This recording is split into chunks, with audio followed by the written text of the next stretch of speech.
man, we're back for another casual conversation with the classic. Yours truly, Justin here, for another great conversation. For me personally, I feel like this one is very long overdue.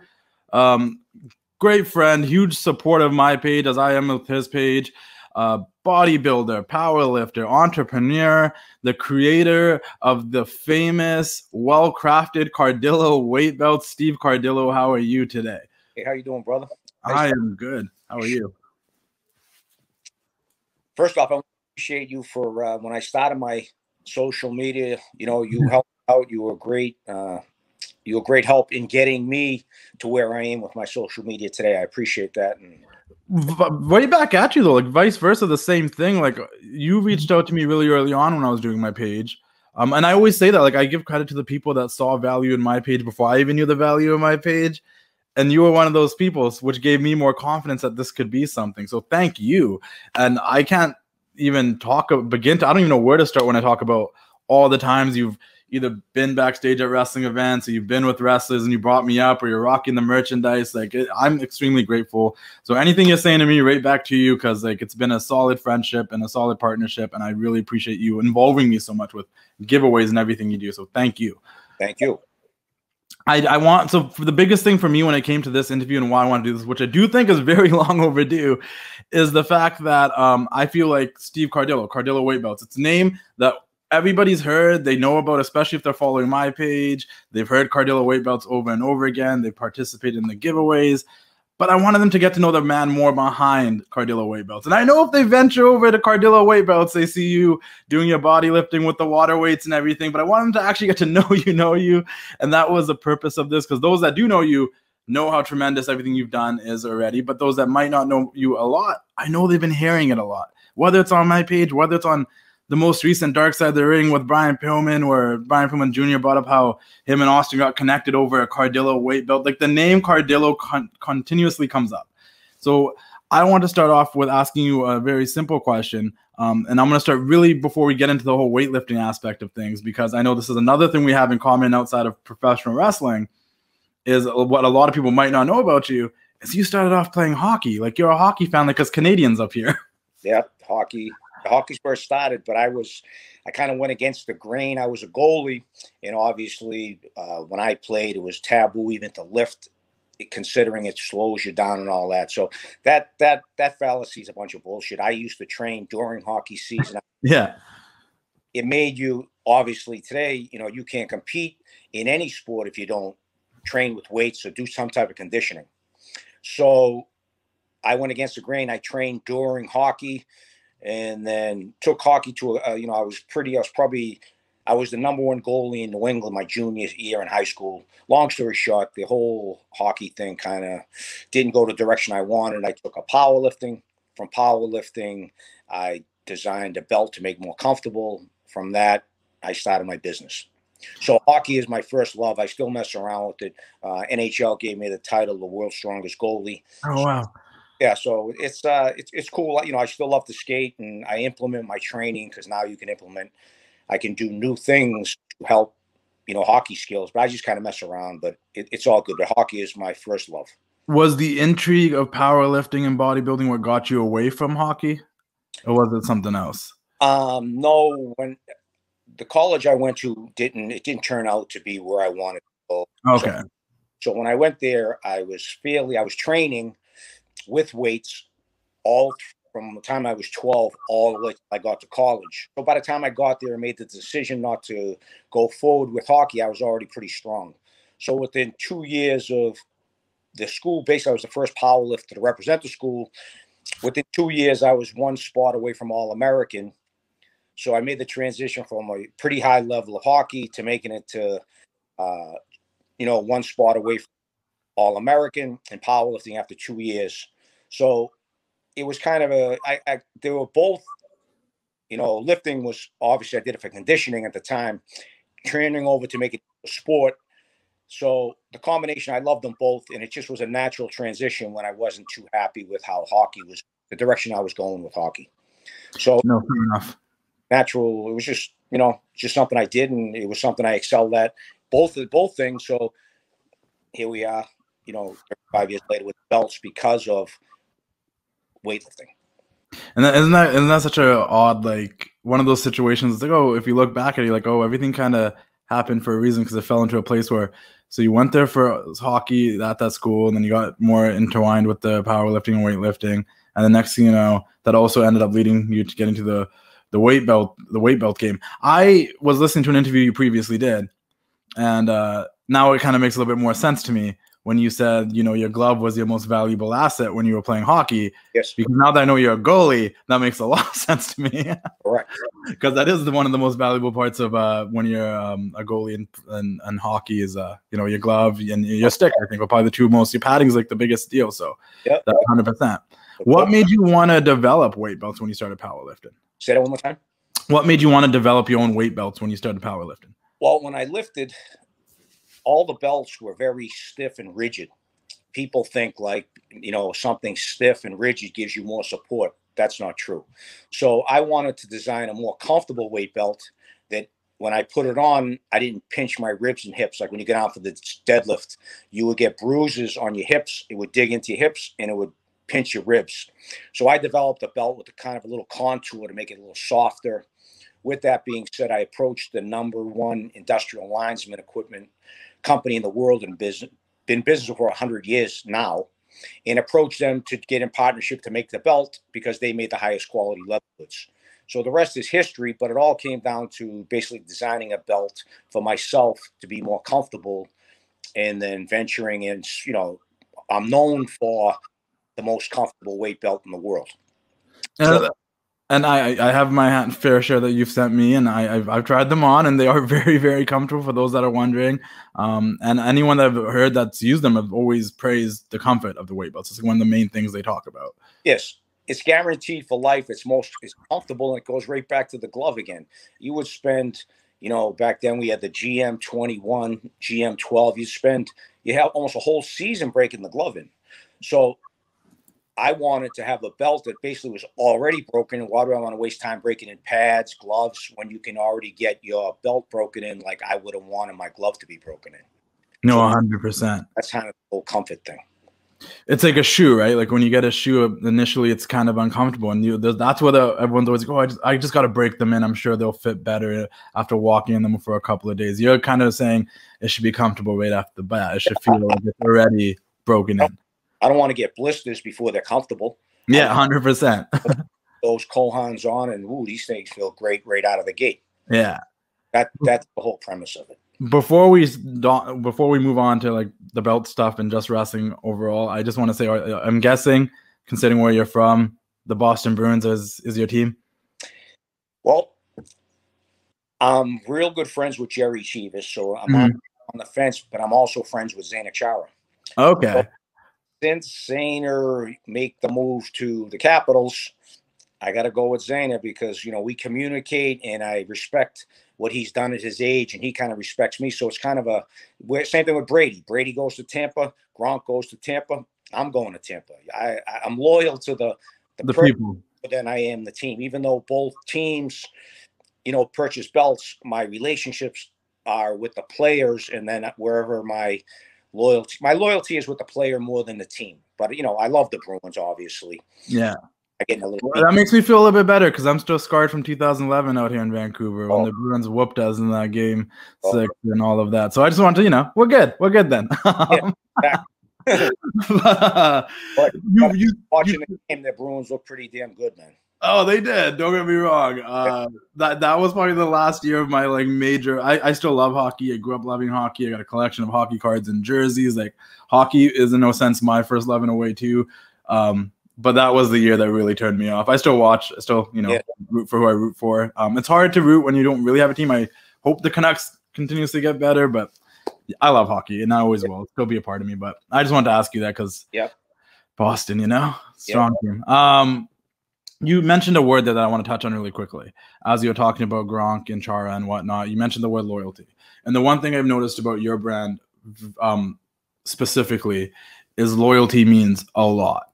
Because you will literally stick with people through thick and thin, no matter what is going on and whatnot. And I think that's something that a lot of companies don't do. And I think that's something that's actually benefited your brand in the long run, is the sense of community that you've created. It's not just like a sense of you working with businesses or just partnerships. They seem like genuine relationships with everyone that you've chosen to work along with. Yes. And I think that's something that really stands out. Was that something that is very important to you? Yes. You know, I don't think you teach. I think you have to deserve it. And in my family, you know, people are loyal to people that are good to them. You don't turn your back. Besides murder or rape, Yeah. so I stick to you right to the very end. People might make little mistakes along the way. Everybody makes mistakes. So I don't turn my back because you said something or did something that's not that big of a deal. Loyalty is, you know, appreciating each other, just being loyal. I mean, don't sell people out because flavor of the day is better tomorrow. You got to stick with who helped you. Never forget who helped you. With that being said, that's how it's done. You can always count on people that trust and are loyal to each other. That's the most important thing that goes through my life. And I love it because it's like anytime I post you on my page or I see you making posts, like there is that community that's all banded together and they're super supportive. And I always joke around about like the Wrestling Classic followers being like the Wrestling Classic misfits. Like that's my group, that's my little group of people. Like you have your own following that is just that loyal and genuine towards you. Like it's Cardillo or nothing at all. And I think that's super cool. And you were able to take advantage of that. I want to talk about the belts really quickly though. Because the one thing that I think everyone notices about your belts is the uniqueness in designs and having words printed on them or graphics printed on them, having Hulkamania on the back. Looking back in the day at old bodybuilding pictures and whatnot, like most of the weight belts were just like blank. They were just brown, sturdy belts with, you know, nothing on it, like no design, whatnot. When did you decide that you wanted the belts to be more, you know, creative? Well, as soon as I developed the brand, I wanted to. It was just a thing to do to get in the industry at the magnitude I wanted to, was have something different. So I was the first one to have custom weight belts, and that was kind of how it all started. Besides being comfortable, you had to first have the athletes, the pro bodybuilders, want to make a change rather than me saying it's comfortable. So my angle was to make it personal for them. Once the belt became personal, now they put it on and there you go, it's a winner. So through customizing is how I got it in the hands of people. People wanted it because the name was on it, not because I said it's comfortable. Everyone thinks it's great, but I had to get it in the hands of these people to want to wear it, having their name on it, having their logo on it like yours and everyone else's. It makes it more personal. And that's how basically customizing started with weight belts. Years ago, I was just on another one with Kevin Levrone and Ron Harris did an interview and talked about people doing writing on it with markers and stuff, so on and so forth. That's kind of the way it was. So I wanted to, even though it was kind of coming out of the golden era, which you'd call it, I wanted to make it more modern, bring it more upbeat. And that's how it all started. Through customizing was the way that I could get it on the athletes.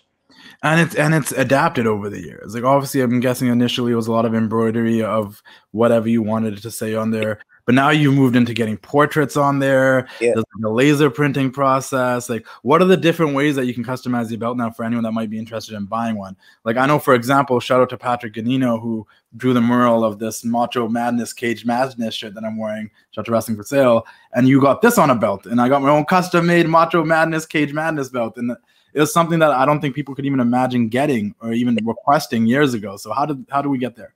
Well, we went from first option customized was you had to hand cut out the letters. So it's like very, very time consuming. But, you know, when you're starting the business, you're not so busy. So you had time to do this type of customizing. Then as the years progressed, embroidery came out and became a lot quicker, a lot cleaner, a lot better looking. So with that being said, you go to embroidery. Yeah. Then we wanted to do with all these sneakerheads out there and all this customizing of shoes. I said, hey, I got connected with the best mural artist in the world, which is Patrick, and asked him if he would want to work with me on doing something off for sale. They're just for special athletes. I made them for The Rock, Stallone, Chevy Chase. A lot of people, yourself, want that little extra touch of personalizing more than just a machine. So after we did that, my nephew, Store American Nutrition Center, he had a good idea of let's laser some stuff, then you can make it even more personal and it's a lot quicker. So being so busy with my company with embroidery and custom belts, it takes approximately 12 weeks to get a belt. So we came up with the laser tattoo, and you give him, he's kind of like an artist in the sense he has a vision of, you say, hey, I love wrestling. Randy's my favorite wrestler. And then you leave it up to him and he comes up with a masterpiece. So, but it's a lot quicker. It takes like 3 days by the time you place your order.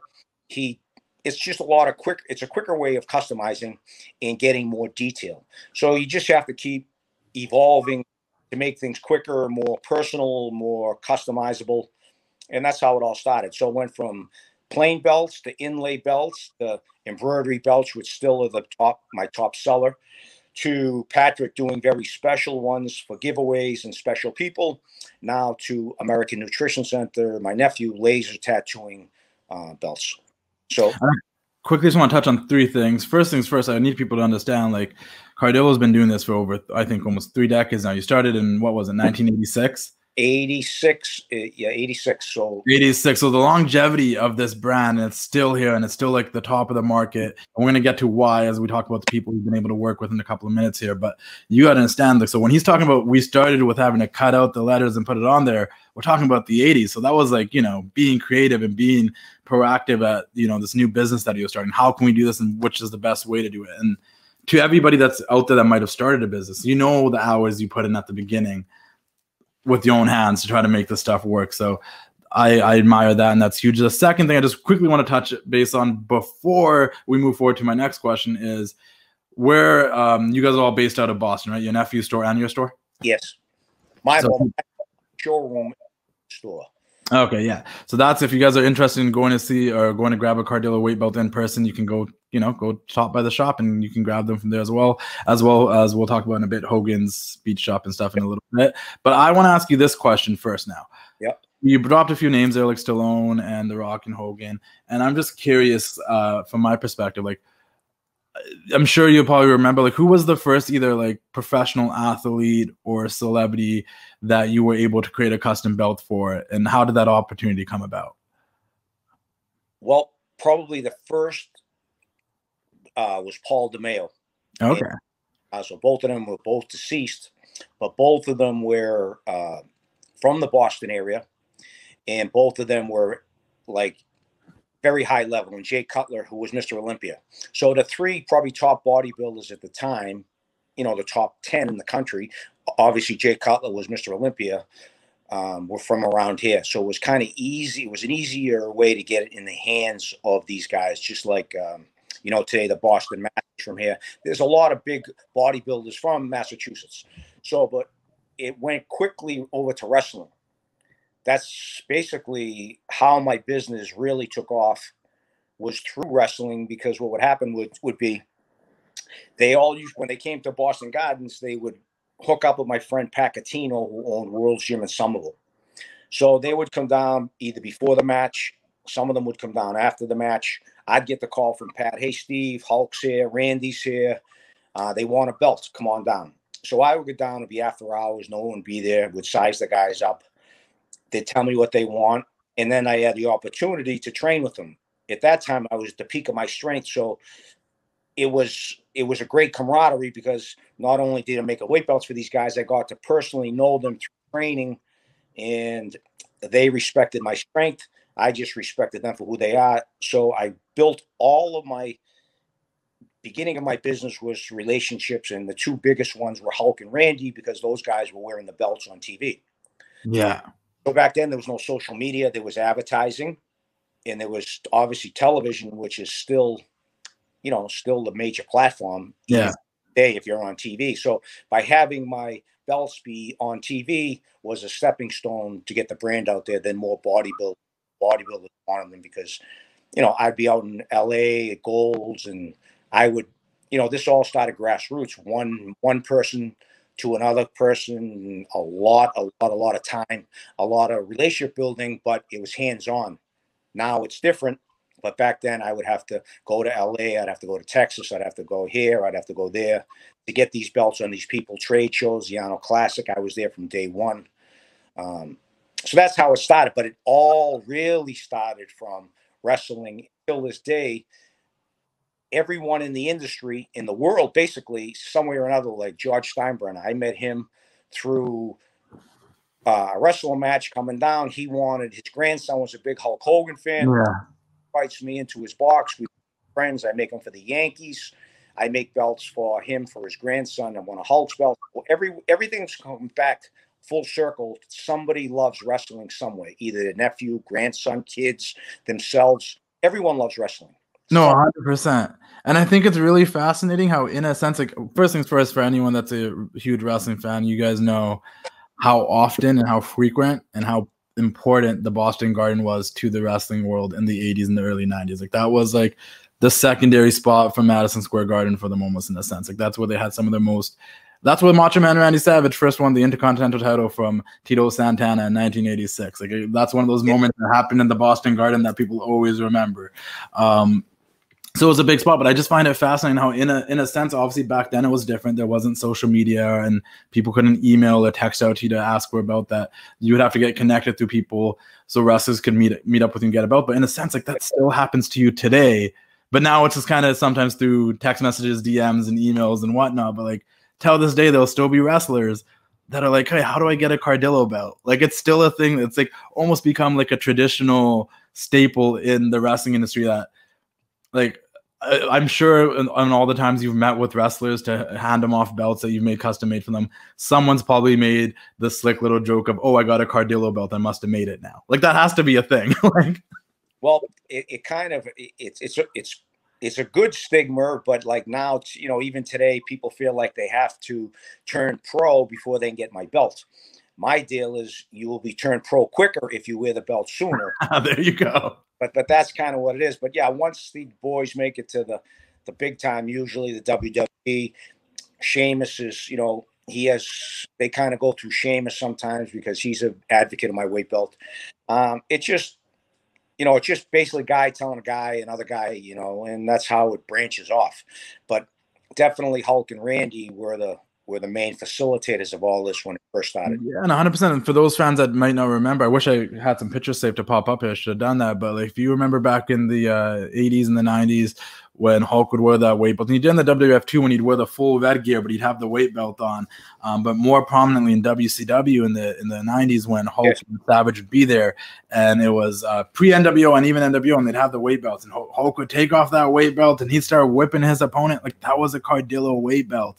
And I just think, you know, we knew those weight belts are cool. Like, I remember I had the action figure that had the custom weight belt on it, and when I'd play with my action figures, I'd be whipping someone with the weight belt. And now it's like, oh, now I know who made it, where it came from. I have my own now. Like, I think it's super cool. And I think when I point that out to people, I'm like, oh, Cardillo. I'm like, he's like, literally, remember those weight belts? And they're like, oh, those were his? Like, it goes that way back. So it's cool how wrestling has like kept, got you into got the brand to grow bigger like that. And like, till this day, they're still at Hogan's Beach Shop if people want to purchase them, correct? Yeah, Hogan, Ron, Hulk, they buy belts. They're, if you're ever in Clearwater, that's the place to go. Hogan's Beach Shop. Mention me. I'm sure they'll give you a deal, but you never know. You run into Hulk while he's down there. You know, it's a great store. They have all of them. Like, I probably made him, I should really know off the top of my head, but I don't. Probably 25 renditions of all the gimmicks that he's done. The American Made, NWO, all the different colors. I think I was the first one to actually put the real NWO logo on something for him. Yeah. Gary Smith was his painter at the time. He's the one who actually came up with the logo. I don't know if anyone really knows it. Look at that. Yeah. He was flying to LA with Hulk, and they were sitting there and they sketched out the NWO logo. But in the meantime, I made him a NWO just plain block belt. The original just plain NWO. Then it made the transition to the logo. And I was the first one to put that on. Same thing with probably The Rock's logo, his new logo, the $7 logo. I got the call. I was the first one to see that logo, to actually put it on his first thing that he used, and that was the weight belt. No, that's amazing. And for those that like aren't like, and I remember the first New World Order when you're talking about, because it said New World Order in words, but then it became the logo eventually. And the cool thing about like even the Macho Man Madness belt I have is like, on the buckle, there's still that NWO logo, and it's like it's really cool to see.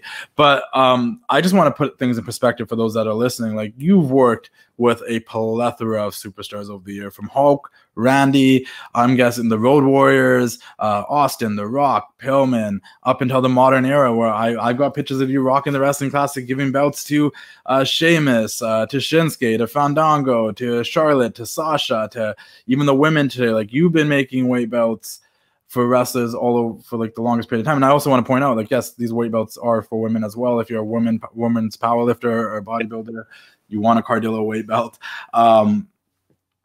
When was the first time you made one for The Rock? Was it when you were still with the big company? Yeah, oh yeah. He first started with when he first started his gimmick with the WWE way back. I would get the call from Shane. Shane went to Boston University. Yeah. Was friends, so he was at World's Gym quite a bit in Somerville, and he'd kind of give me the call on, who he thinks would want a belt. So at the time, Triple H, him, there was a few of them, and I made them for. But at the very beginning of his career, so I don't even know when did his career start? 25 years ago. Yeah, probably 96, 97. That's insane. So I just also, like, guys, if you see those weight belts in The Rock's posts on Instagram, those are Cardillo weight belts. He's always working out. He's got them hanging in the background. Those are also all Cardillo weight belts. And I'm trying to just exaggerate how big this brand is and how long it's been rocking, because I want you guys to really understand that it is the best in the game when I mean it when I say that. Just an interesting question now that you brought up Shane, though, because he is a very interesting character, and I like to ask this question to all the wrestlers and stuff I get to interview and stuff as well. Have you met Vince, and how was that? Vince, I've met quite a few times, because when he went from the wrestling and he wanted to introduce the WBF, I was a major part of that. Had a few sit downs with him and Shane and discussing. I made the belts for every one of their athletes at the time. I was entrenched in it. They both are, Shane and the father, are obviously serious into lifting. And again, Shane respected my strength at the time.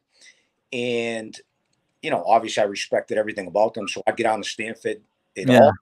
And, I'd size up the guys, the Undertaker, everybody. So the contacts with Vince was more when the WBF was happening.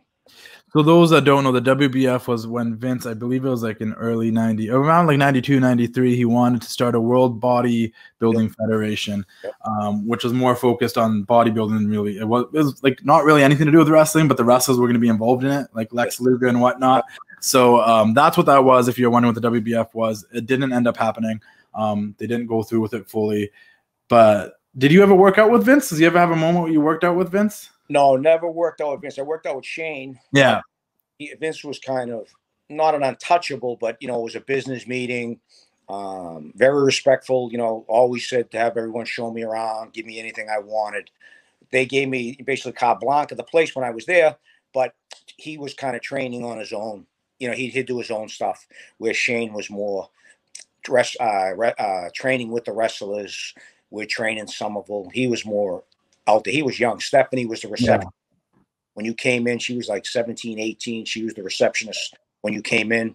And one thing about the family, they are not spoon-fed or that. None of what they've done, it was handed to them. Those guys, Shidwood was a receptionist who was like 16, 17. Shane set up the rings. He had his father's old Continental. His father didn't lay him out a new car. They worked extremely hard. Nothing was ever given to them. Yeah, and I think that's something people need to know. I think a lot of people thought because they're Vince's kids, they got easy opportunities and whatnot. But we've heard the stories like, Stephanie started as receptionist. Shane had to work in the mailroom, got to ref, had to put up the rings, went through everything until he actually got to get any sort of power whatsoever. And I don't even know how much he has today. So it is interesting that you got to see that side of them because he's been around since then. People might say, Shane set up the ring once, so that means he set up the ring. No, he was there every time, entrenched in the business, the grunt work. He didn't get to do all the good stuff. He got to do the hard work, which, it was something at the time. You just, when I saw it, it was something very, very unique. And I kind of, my nephew was very young at the time, and he would come with me and see the thing, and I think he kind of understood and got to see the worth ethics of people. So he's basically the same thing. I never gave my nephew anything. He worked extremely hard for it and you respect things more when shit's hand given to you and you didn't have to work for it. You're less apt to drop the ball. And when you start something from scratch and you have to work at it, you respect it a little bit more. No, 100%. You don't take it for granted, and you understand the work that you had to put in to get to the specific place that you're at that point. So I think that's a good insight on Shane and Stephanie for people that might not know. So I appreciate you sharing that with us. Outside of wrestling, though, because we're going to come back to wrestling. Yep. You've worked with athletes and celebrities outside of wrestling as well, whether it was Arnold, whether it was Michael Jordan, and whatnot. Like, who are some of the cooler athletes you've got to work with outside of wrestling? Oof. Honestly, this is the time I'm gonna let you name drop. Just go ahead and name drop. Man, I've made it for so much. Who haven't I made it for sometimes? So the Gronk is amazing. Great family. Chris Gronkowski. Those guys are great. Michael Jordan, obviously. Michael Jordan, The Rock, Hulk Hogan, Randy. Definitely. It doesn't get Mount Rushmore of the four that help you the most. Get better. Once I hit Michael Jordan. Yeah, Jordan had the belt maybe before The Rock. So up to that point, once it was on him, I knew I was onto something pretty special. I mean, Michael Jordan's wearing my belt and he's getting, all kinds of endorsement money, but he chose my belt because it is what he wanted. So that was the pinnacle. Coco Kardashian. Oh God, honestly, the list goes on. Emmett Smith, Frank Thomas. It's almost like you name people, big. It's just a lot. How about in the terms of Hollywood and actors in a sense? Was there any major actors you've been able? Because obviously actors sometimes have to go through crazy training regimens to fit a role. Have you worked with a lot of actors out there, or actresses? Yeah. Let's see. I had Clint Eastwood. I made a belt for. Wow. Yeah. Chuck Norris. Claude Van Damme, Sylvester Stallone. I've made a lot. I can't even think, it get me baffled because I know. That's why once again, I wanted people to realize like how big Cardillo weight belts is, and the people you've been able to work with, and the people that have worn these belts for the fact that they are the most comfortable, well-crafted belts right now, and on that you can get. And Planet Earth, I was about to be over-exaggerated Macho Man style, but I'll tone it down a little bit. The other thing I was going to say was the one thing I would give you credit for, and I know it firsthand because I've worked along with you a lot on this sense, is that you've actually taken the initiative to take advantage of social media to keep this brand alive. Like, obviously, when you started this company, social media wasn't a thing. It was probably a lot of TV and print ad or just word of mouth and whatnot. Yeah. You have... it impresses me all the time that you've literally, like in the early stages of Instagram, like you knew it was important to pop off on Instagram. And I want to know what made you realize that social media was the game moving forward? Well, the problem, it's just, you have to be willing to learn. As people get older, they tend not to want to learn. They think they know everything, but I'm not like that. So I realized that, it was the future. I kind of surround myself with kind of younger people that understood it. My spokesmodel, she was trans. She was a very big advocate for me to get on Instagram and really get aggressive with it. So I wanted to learn. Then basically to be successful on social media, I think you have to be, it's more psychological.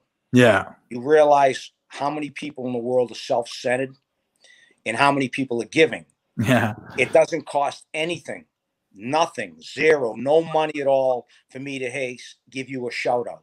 So if I can give 10 shout outs a day through a story, through any way I can, or even one to make somebody happy, it doesn't cost me anything to make somebody happy.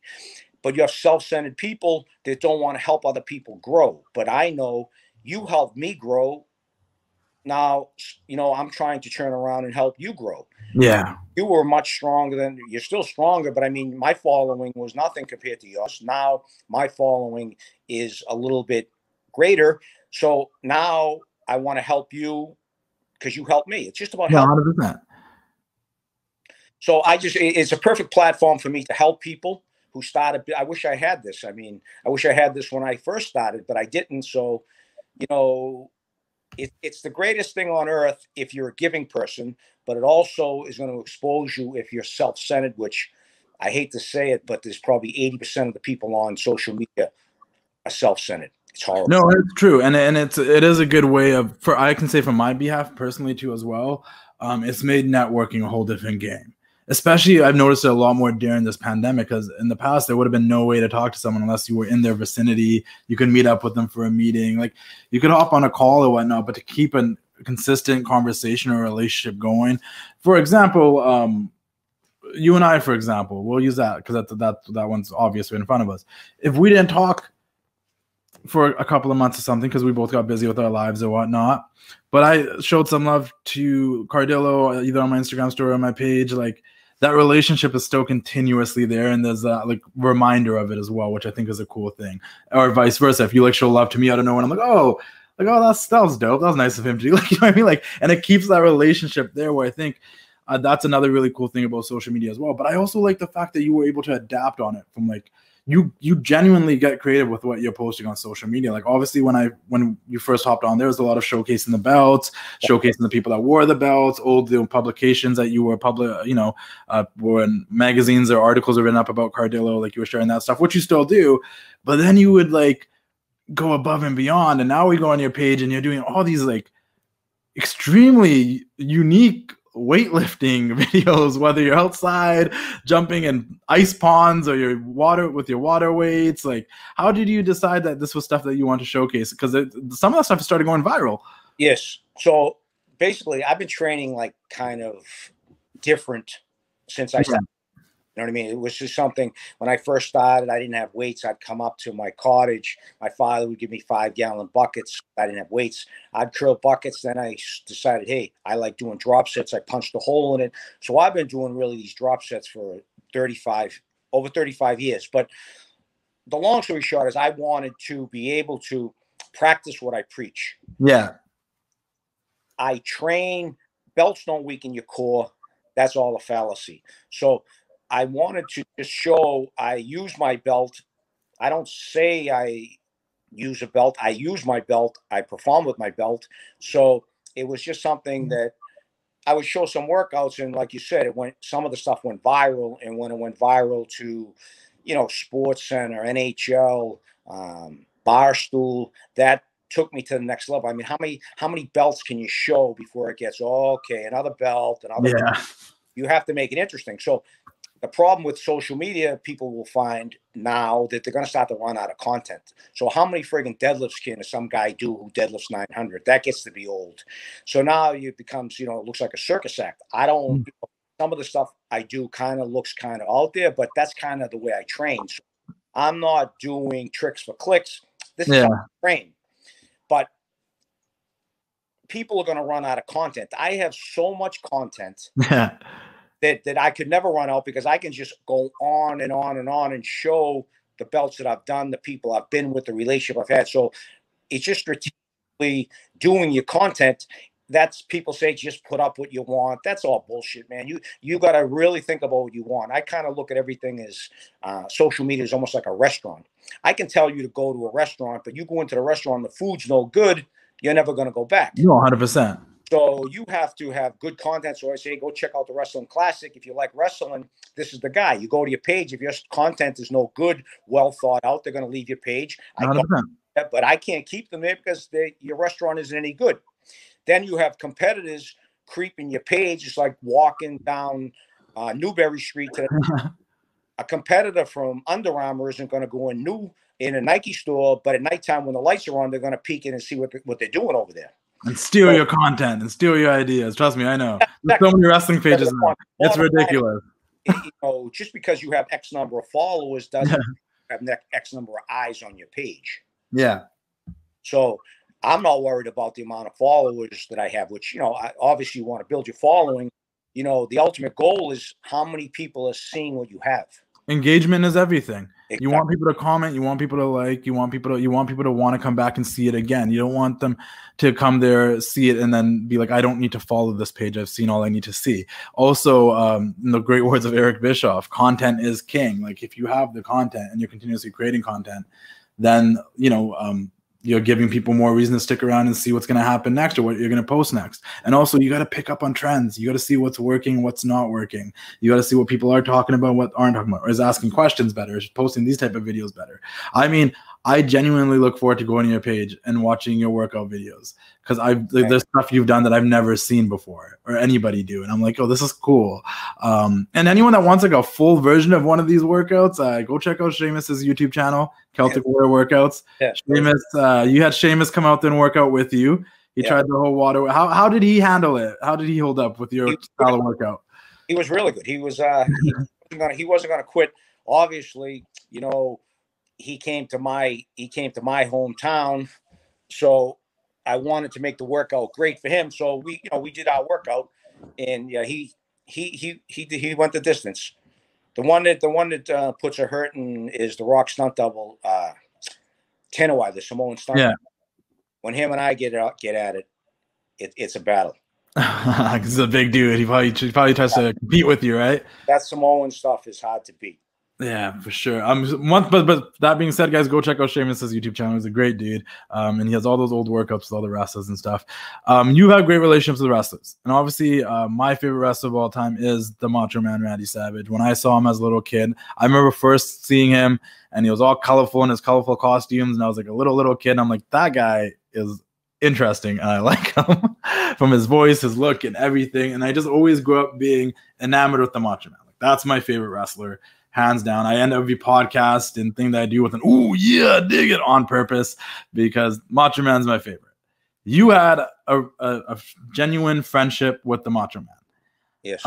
So my question here is, did you watch the A&E documentary, and what are your thoughts on it? Because it did give a lot of people mixed reviews. I can tell you on my behalf personally, I thought the first hour was tremendous, and then the second hour kind of felt like an episode of Dark Side of the Ring, which these were supposed to be like kind of autobiographies. And as we saw with Austin's and Booker T's and Piper's, like, yes, they talked about stuff that they went through, but it still ended off on like a lighter note, where the second hour of the Savage one kind of felt like a hit piece, in my opinion. How did you feel about it? You know, obviously someone's passes away and they can't defend themselves. People seem to like to come at them. I don't know. Randy, to me, we were really, really, really good friends. Not way above and beyond, you know, wrestling. We were just friends. It was, we trained together. I'd get on to Florida, call on accounts. We'd train a week together every day. He was just a great person. The furthest thing from being cheap. Him and I go out to dinner. He'd pay for the meals. He flew me to California to be on his set with him when he did Bonesaw McGraw and Spider-Man. He paid for everything. He came to my store, did an appearance for me for nothing. Just a great dude. Always wanted to pay for his belts. Just the furthest thing from what some of these guys said about him.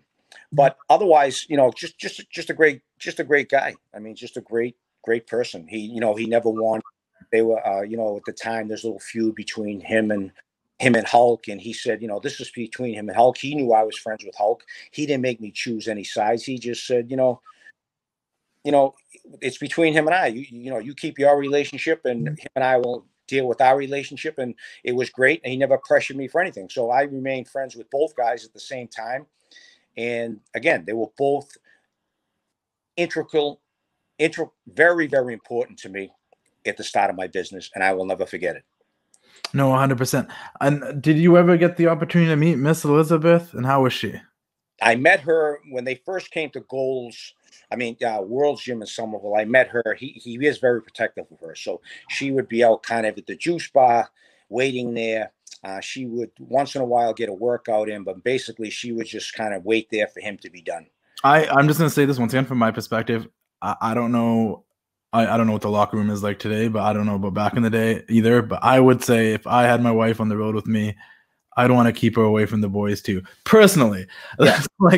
I always never understood, like, because I no disrespect to any of the guys out there that have talked about Macho Man these stories, but every time I heard this story, like, yo, he used to like lock her in a closet and da. I'm like, if you really heard the stories, he made sure she had her own locker room and just kept her away from everybody else. Yeah. Wouldn't you? Like, did you want her to be in the same locker room with all the guys, like, in a very high testosterone, yes, like high, adrenaline place. Like, I don't think so. I wouldn't want that either. So I kind of understand, and I feel like it's painted in a wrong way, the way it's described these days. And both of them aren't here to really speak on it, and it kind of sucks. Yes, and I think that's the hardest part about it. Just through my observation, he was protective, but it wasn't like, again, I didn't know. I wasn't backstage at the very beginning. It took me a few years to get that. These guys to be comfortable with having me come backstage.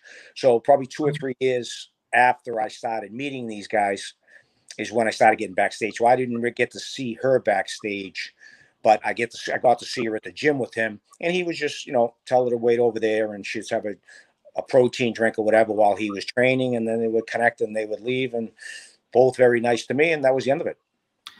Did you talk to Randy later in his life when he was off like the grid, when he was done with wrestling and everything? So I'm just between you and I, and you don't need to answer this if it's too personal. Like, I can cut it out if not. But I was just curious because we've always heard, and this is the stuff they also didn't touch on in the documentary, which I kind of felt. I was like, if you're gonna talk about some of the negative stuff, like at least balance it out with more of the good stuff as well. And they didn't really talk much about all the stuff he continued to do till the end of his life, with Children's Hospital, the Special Olympics, and all that stuff, which on the WWE DVD, they talked about it, but on this A&E documentary, they didn't, which I felt was going to capture more casual fans anyway, so it would have been nice if they did.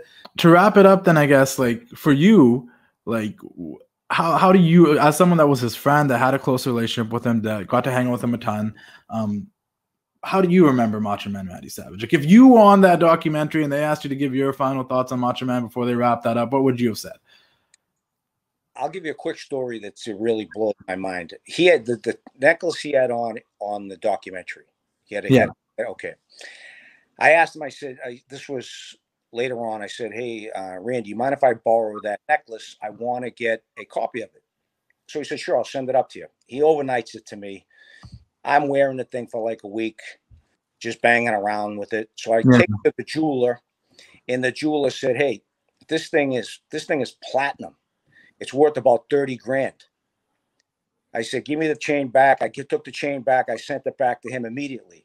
So who would ever put a chain in a box, send it to me, a $30,000 chain, and trust me with it, is probably the biggest compliment I could ever get from somebody, that they entrusted me with something, is just throw it in a box and do what you want with it until you're done with it.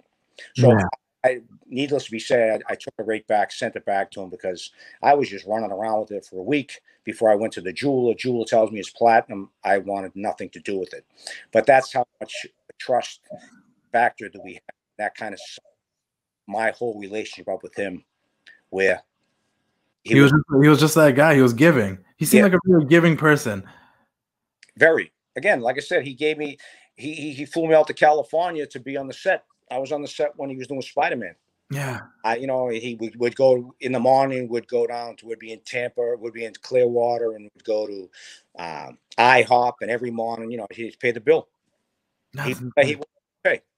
And a lot of people don't realize, like, he was, before he passed away, he was giving away a lot of his old gear to charities and whatnot, like, even, and to his friends. For example, you have that robe of that Macho Man picture that is still, if you're watching the video, oh, I got notifications, but if you're watching the video, let me just clear those off. Like, it's been the wallpaper of my phone since, like, phones years ago. That same first picture I ever posted on the Wrestling Classic. This Macho Man picture. You have that exact robe, and I always thought that was so cool. He's just a very giving person, it seemed like. He was always going out of his way to help his friends out. Like, if he liked you, he went out of his way for you. And I think that's the way people should be.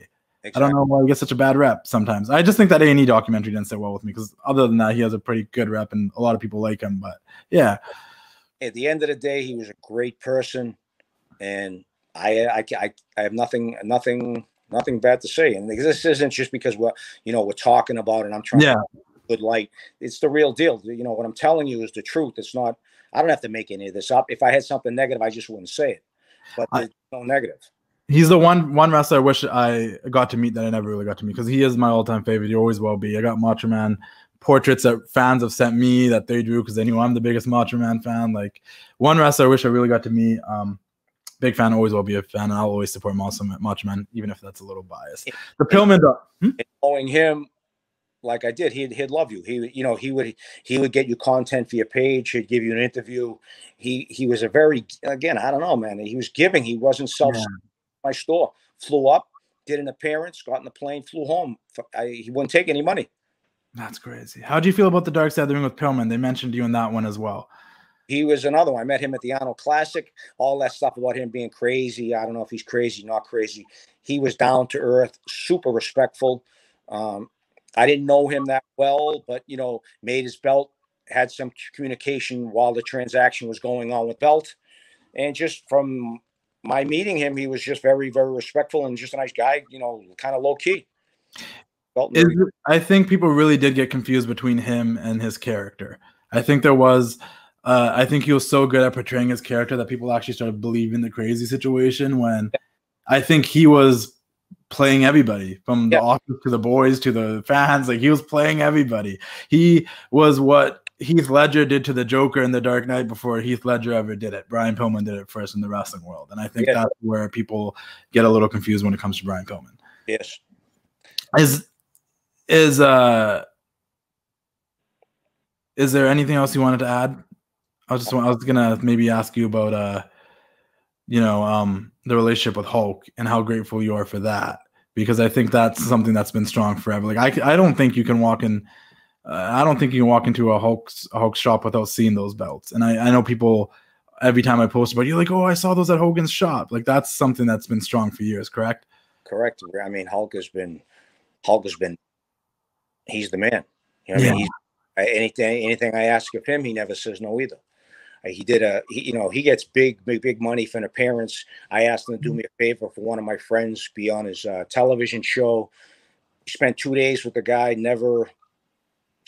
I asked him. He never says no to me. Yeah. And I don't overstep my boundaries either. If it's something important, I'll ask him. Otherwise, we just have a great relationship. I'll do anything for him. And, you know, he's never said no to me. Just a great, great, great guy. Ron is his right-hand man. Yeah. He's a great dude. They're both super respectful. Then you got that little kid Roe now doing his game. Oh, they just have a good thing going, and just great people. And Hulk is trying to help this little kid Roe. He's only 6 years old. You keep your eye on him. He'll be the next. He's the next generation of wrestling, and he's just they're working together, doing some cool stuff, and it's just good. It's great being. He's a good dude, and I remember when I wasn't able to come to WrestleMania in 2000, I believe it was 17. It was 2017 in Orlando, and I was very upset because I was trying to get to WrestleMania through media, through the WWE, and they let me know last minute that they wouldn't be able to accommodate me, and it was too hard to book a whole trip last minute. And I remember, being upset, and then you got me that shout out from Hulk from the new Orlando store that he opened. Yes. And I was like, oh, that made my weekend. So once again, thank you for that. I really appreciate it, because that did really make my weekend. It shows your character and how great of a person you are. And I hope people really got to learn how great of a person you are through this interview that we had today, this conversation. I like to call them conversations because I don't feel like I'm an interviewer. But I genuinely appreciate that. But you brought up Roe, and I figured this would be a nice little twist to our conversation today. So here we go. Let me tell you something, Mr. Steve Cardillo. I just got off the horn with my main man, Hulk Hogan. So we should tell these people to head over to Hogan's Beach Shop and pick up a belt, Jack. So what are they going to do with the power of Hulk Hogan and Mr. Steve Cardillo and the largest arms in the world and the roaster from Wild on You? Oh, now you're talking, that's 6 years old, man. Thank you so much for hopping on here, guys. I couldn't do one line, never mind 10 of those lines. And guess what I got on?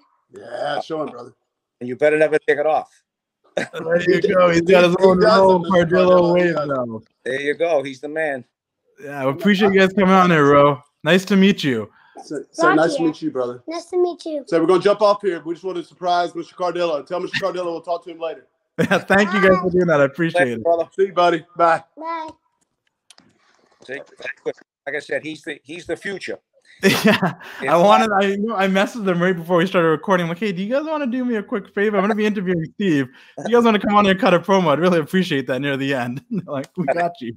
That all worked. That was all unrehearsed. There you go. That's loyalty. You knew my relationship with him, and it's just good. You know what I mean? Like I said, it's exciting to see the future of him because we know wrestling is talking. I just said, Father, make sure he gets training because it's never too young to start training. No, he trains and he'll make the transition from a cute little boy into a superstar someday. 100%. He's got the charisma already. The charisma is there. Yeah, he cuts better promos and you see it. Honestly. 100%. Thank you for doing this. I appreciate you coming on. It means the world. It was long overdue. It was a great conversation. I know you probably got a busy day ahead of you. All I got right now is coffee. So there's my coffee. There's my Zoe. There's your Zoe. Everybody, guys, if you're listening or if you're watching on YouTube, I'll obviously be posting clips on my Instagram, so I'll probably be posting this clip too. If you are in bodybuilding, powerlifting, or just genuinely like working out, you're one of those fitness guys, Cardillo weight belts is the weight belt you need to purchase. Yeah, it might come off like it might be a little pricey, but it's worth every dollar because the effort to craft them and make them, and also the extra effort to customize them for you. Get Cardillo weight belts. Now, if you are a athlete or a wrestler, one of those verified people that might follow my page and you don't have a Cardillo weight belt yet, hit them up, shoot them a DM. You can shoot me a DM. I can try to help connect you guys. It's all about showing each other love and creating that community. Like for me personally, if you get a Cardillo weight belt, show love back, post the stuff on social media, showcase this, show some love, and we can make it happen. It's about building that community, building that family, and keeping the brand strong. All of our brands, right? Personal brands, the Wrestling Classic, Cardillo weight belts. We want to keep our brand strong. We want to help each other out. We want to keep building on that community. Follow him at Cardillo weight belts on Instagram. You can follow him. I believe it's Cardillo USA on Twitter. No, yeah. And CardilloUSA.com is where you get it. But I do a lot of giveaways. And I do probably the next week, I'll do a NWO belt giveaway courtesy of you. So if you're people watching, keep your eye on my page, Cardillo weight belts. I'll be giving one away with the Wrestling Classic, one of the NWO belts. And there you go. We'll do that in honor of this casual conversation as well. If you wanted to wrap everything up, like, is there anything else you want to add? If you want to give any advice to people out there that are either bodybuilders or in the wrestling industry, like, what advice would you want to give them as a final note? Just be more giving. This is all free. It's free. Make them feel good. You know what I mean? It doesn't hurt. It doesn't hurt. Try to elevate people. Don't try to suppress people. It will come back to you later on in life. Believe me. 110%. I appreciate that. And you've taught me a lot, just even in my years of social media, about loyalty and the opportunity of working together with people just for the sake of working together with people and making things grow. And that's what, like I said, I'm going to keep using the word community because I feel like we've formed a nice little community. Like, I just got this little kid to hop on here and cut a promo on you. And it was just like that because the mutual community that we have of that same little bubble we're all in. So shout out to Ro. Guys, go follow him on Instagram as well, Ro_knows_everything. But other than that, guys, keep doing the thing. I'll catch you guys all down the road. And follow Cardillo, support him and everything he does. And yeah, that's about it, guys. Ooh, yeah, dig it.